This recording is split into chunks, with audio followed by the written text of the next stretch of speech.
Porque tem uma coisa que eu quero deixar também aqui nessa live importante para você como mãe pensar, que quando o nosso filho está sendo formado na nossa barriga, ele já está vivendo muita coisa junto com a gente. Então, se você tem aí alguma gravidinha que você está no momento que você convive, ou se você está grávida e está me assistindo, é importante que essa grávida saiba que tudo, 24 horas por dia, 7 dias na semana, ao longo desses 9 meses de gestação, tudo o que você está vivendo, sentindo e colhendo do mundo lá fora, o seu filho está sentindo também. Então, eu tenho vários casos em que eu já atendi, ou situações que eu passei também nas minhas gestações, que eu vi depois, no nascimento do meu filho, nos primeiros dias, ou meses de vida, ou horas de vida, como eu já contei essa história do meu filho mais velho, ter nascido e depois estar suspirando ali, meio que, né, se acalmando de um choro que eu havia chorado um dia antes do parto. E é claro, você perceber que o comportamento daquela criança ali, ela é diretamente ligada a como você vivenciou aquilo na gestação. Então, se o seu filho já passou por estresses com você na gestação e depois ele nasceu, né? Mas daí o estresse é assim, ó. E é engraçado porque as mães sempre me falam isso. Como foi tua gestação? Foi tranquila, nossa, foi super tranquila. Eu tive rede de apoio, meu marido fazia todas as minhas vontades. Aham, ok. E aí a gente começa a pensar um pouquinho mais, né? E aí aconteceu tal coisa. E aí veio uma mãe me dizendo que sempre falava que a gestação dela tinha sido super tranquila, e é o que a gente fala, né? De padrão para todo mundo. E a filha cheia de questões, cheia de medos, cheia de insegurança. A gente começou a investigar um pouquinho. Ela disse: Nossa, Deise, me dei conta agora que a vida inteira eu menti que a minha gestação foi tranquila. E eu disse: Por quê? Porque agora eu me dei conta que o meu marido foi sequestrado durante a minha gestação. Que eu passei por uma situação de quase assalto, de ter que quase correr de bandidos, de assaltantes. Que tal e tal coisa aconteceu também, que não sei o que não sei o que. Gente, como isso pode ter sido uma gestação tranquila? Quando a gente fala em gestação tranquila, a gente pensa assim, ó. O que eu percebo que geralmente as mães acham que é uma gestação tranquila?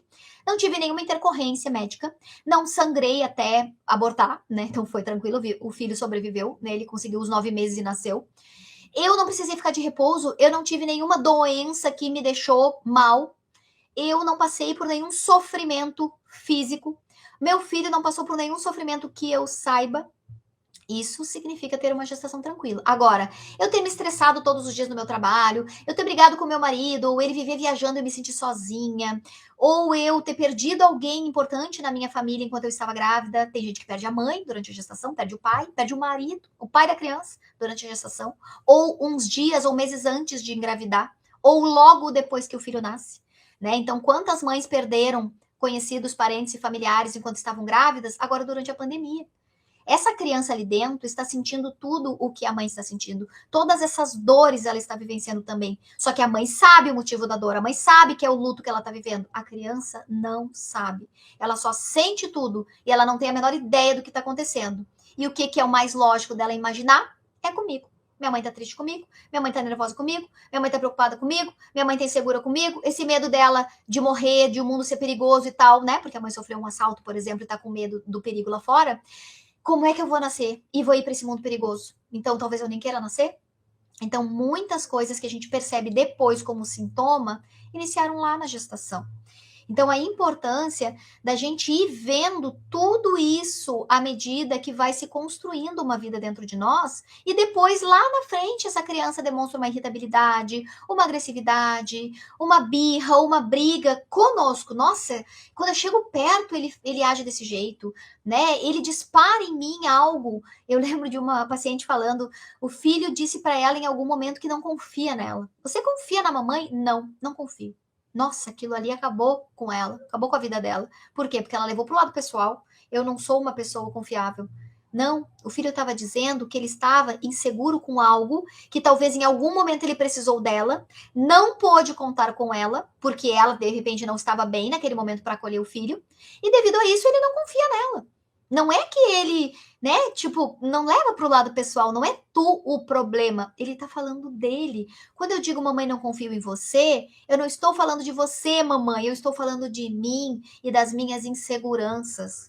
Então, a principal dica que eu deixo hoje, nessa parte, né, que eu falo da live sobre o sentimento de você, mãe, dos disparadores que o seu filho causa em você, de estresse, ansiedade, angústia, insegurança, ou medo, ou raiva, né, que você acaba trazendo à tona com o comportamento dele, é você poder parar em algum momento para pensar sobre este sentimento.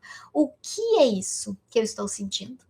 Por que eu estou sentindo isso? De onde veio? Qual foi o disparador deste meu sentimento? E o que eu posso fazer para melhorar?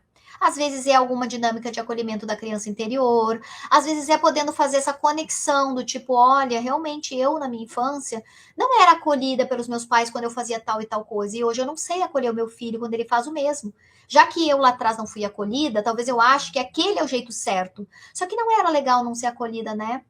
Então, como que eu posso fazer diferente? Bom, talvez sem eu cuidar das minhas feridas, eu não vou conseguir fazer diferente com os meus filhos. Então, essas são coisas importantes para que você, mãe, possa pensar e possa entender.